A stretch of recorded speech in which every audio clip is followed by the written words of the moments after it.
Fears are mounting that Mozambique's province of Cabo Delgado could be the next frontier for prolonged conflict on the continent. And that's according to a report by the International Crisis Group. Since 2017, Mozambican militants backed by Tanzanians and other foreigners have committed atrocities against civilians. The crisis group has called on Maputo to deal with the set of local factors that have spurred Mozambican rank-and-file militants into battle.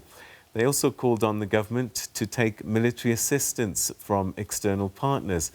Well, for more on this report, we're now joined via Zoom by Dino Mahtani, who's the Deputy Director for the International Crisis Group. Thanks very much indeed for joining us, and welcome to the programme. Good evening. Thanks for having me on the show. All right, so let's talk a little bit about the recommendations. Do you think that this is what will fix the problem in northern Mozambique in particular? Well, nobody's under any illusion that fixing this problem is going to take some time. But what we are saying is there needs to be multiple components to this solution. There has to be a security element. There also needs to be a dialogue element.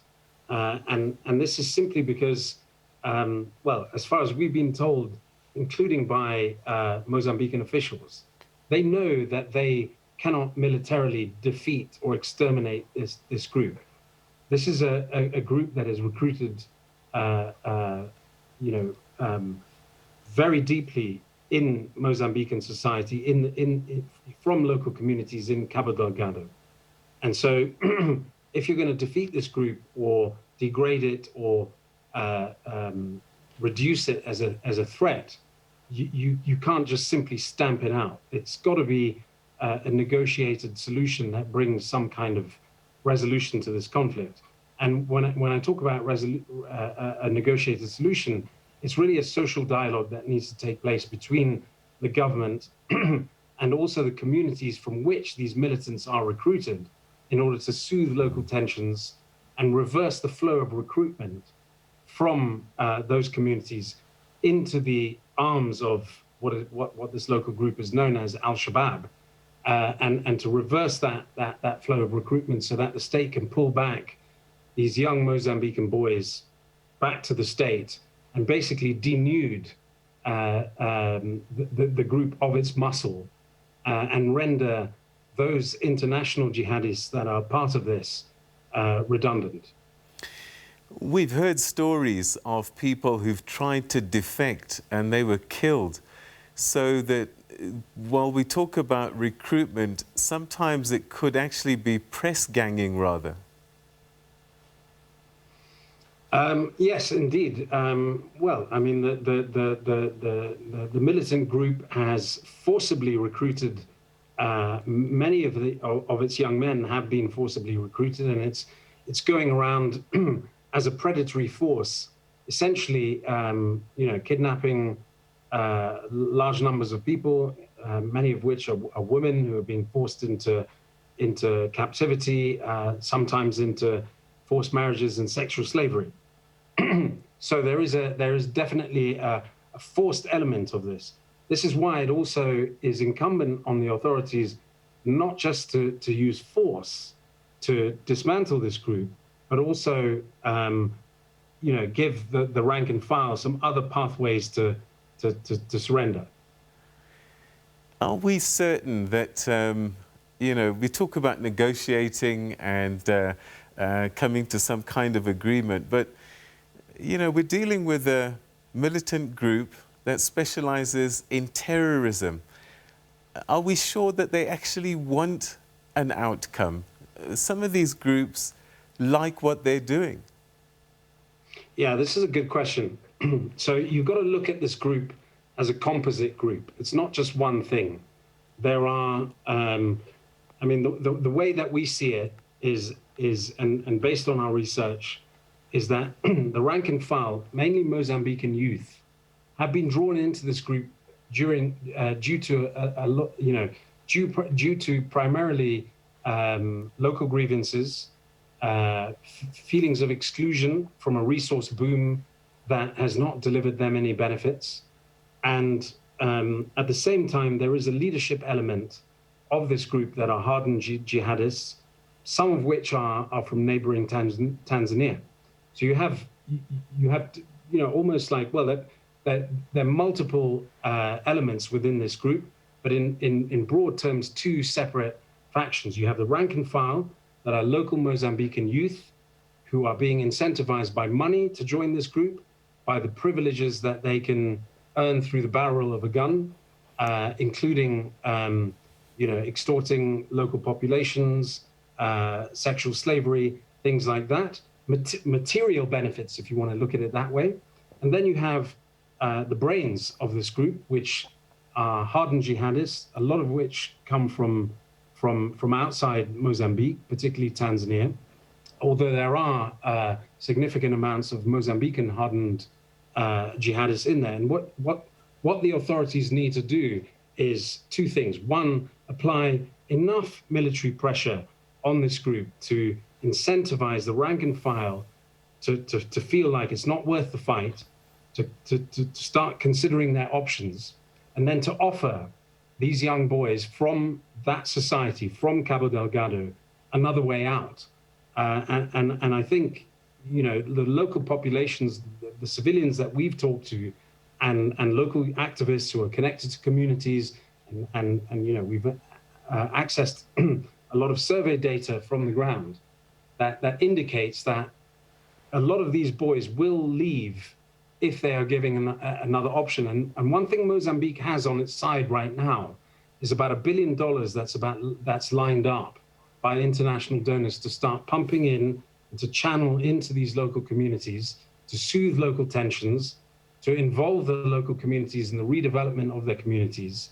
And the government should and must use that opportunity to open communication channels to Mozambican rank and file militants who come from these communities, to incentivize them and to make them understand that it's worth their while to come back to the state. Over time, these militants appear to be better equipped, better trained, which means they're getting some backing from some pretty serious money, and perhaps organizations like them, militant ones, further afield, which may be a problem, surely, because they would want the chaos to continue. Well, that's partially true. I mean, if you look at the genesis and origin of this group, it started off as low, small units of attacking groups, perhaps 10 in any given unit. And they've grown over time by raiding government security positions and taking weapons out of their arsenals. So it's not necessarily weapons that have been flooding in from outside Mozambique, but it's actually the local militants capturing state security force arsenals. Now, there's every possibility that there is outside assistance coming in, but here again, I say it's absolutely necessary to do two things. One, persuade the rank and file militants to leave, and then secondly, through military operations, and these are interlinked issues actually, put enough pressure on this group to force the rank and file to reconsider. And the region should be considering options also to work together, not just in the Southern African Development Community, but also across regional lines in East Africa, with East African governments, with governments in the Horn of Africa, to ensure that they can identify any transnational globalist jihadist networks that might be trying to tunnel in, including Islamic State, to take advantage of this crisis and to blow it up into something that gets out of control. So you're absolutely right there, that there is an external dimension to this, but really what the Mozambican government should and ought to be reckoning with is the local situation on the ground. Because without those rank and file militants, this insurrection won't amount to can be denuded of its muscle. All right. So you talk about external partners. So SADC really needs to roll some troops on the ground and send them to this region, and maybe even the East African community, because they're not too far away and there are these linkages. So it's absolutely understandable that the SADC member countries and others in the region have this instinct, because not only is this a threat to Mozambique's peace and security, it is a regional threat as well. We don't need to really articulate that. I think that's quite obvious. On the other hand, look at the precedents of throwing in large amounts of external forces onto the ground. How is that, and when has that really delivered, other than in exceptional circumstances, a resolution to a conflict? And there is a risk here that by simply dumping more military actors on the ground in Cabo Delgado, you might end up in a situation very similar to what has happened in the Eastern Democratic Republic of Congo, where SADC member states' troops under UN blue helmets in that case have gone into that country to try and reckon with another armed group that has ties, or one faction of which has ties to Islamic State, and fail ultimately to get its arm around that problem. This is a crisis that has emerged from local conditions, that is absorbing into its ranks local disaffected young men and even boys who need to be appealed to in order to turn their trajectory around and bring them out of this way of essentially holding the state to ransom. And the way that can be done is two ways. One, back the Mozambican security forces, so long as they are being seen to actually being capable of delivering some measure of security on the ground. Because even Mozambican officials will say, quite rightly, that they will never be able to defeat this group, to exterminate this group. But what they can do is put enough pressure on it to change the calculus of the rank and file. But on the other hand, offer, with the other hand of the state, some kind of incentive through channeling in development into communities and using that as a basis for dialogue for militants to change their minds. All right, we've run out of time, but perhaps you can answer this question maybe briefly. Do you think that Mozambican authorities have fully grasped actually the nature of the problem and what needs to be done? Because this didn't start 5 minutes ago, 2017, and all we heard was denials and trying to keep people out and downplaying it. And now it's out of hand. Yeah, I mean, they are grappling with an immense problem that is actually going to be something that determines the future of the state of Mozambique. They know that they know the seriousness of this problem.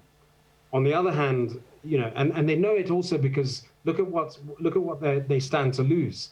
Big, massive international oil and gas companies are withdrawing. Total, the French oil and gas company, has withdrawn its operations.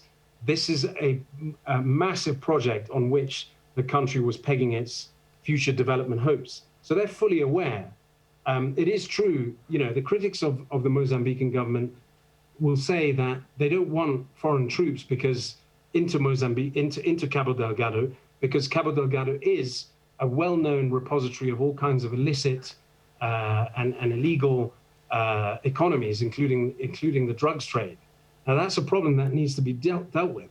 The government also say, with some justification, that bringing a coalition of international forces that is heavy in nature, that doesn't know the terrain on the ground, might also be inviting more jihadists to come to that front line and turn this into an absolute monster.